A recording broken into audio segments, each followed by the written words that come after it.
Hello mga kabuakhak! Ayan, may isi-share ako sa inyo dahil ang daming nagko-comment, ang daming nagme-message sa akin, and nagko-congratulate sa akin dahil sa bagong blessing na natanggap ko.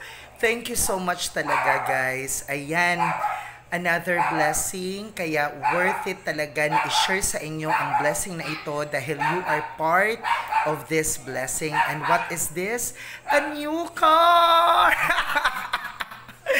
My God, it's a dream come true kasi ang tagal-tagal ko na talagang wini-wish, dini-dream na magkaroon ng sariling car. Kaya naman, I'm so excited to show to you talaga yung nabili kong car. Of course, diba, nilarga ko. Ano ba yung nilarga sa Tagalog? Bumiyahe tayo kahapon, kaya nadala na natin dito sa mga goy. Dali, samahan nyo ko na ipakita sa inyo ang bagong nabili kong car at talagang pinasadya ko talaga na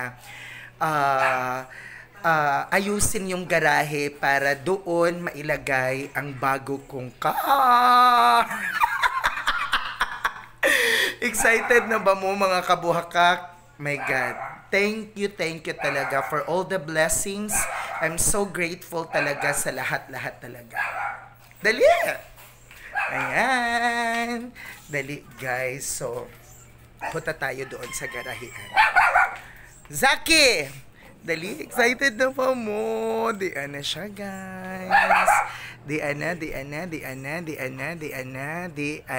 Ang bago kong car.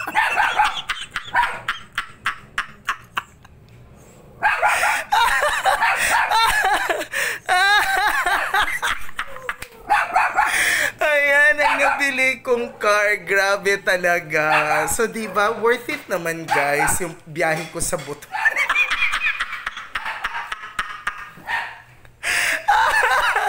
Aray! Aray, nagabaan ang pagugdayon. Thank you, guys. So, diba, ang ganda ng bago kong car. Ate, maganda yung bago kong car? Yeah! I love you, kabuhakak. Thank you. Sana nagustuhan niyo yung bagong car ko.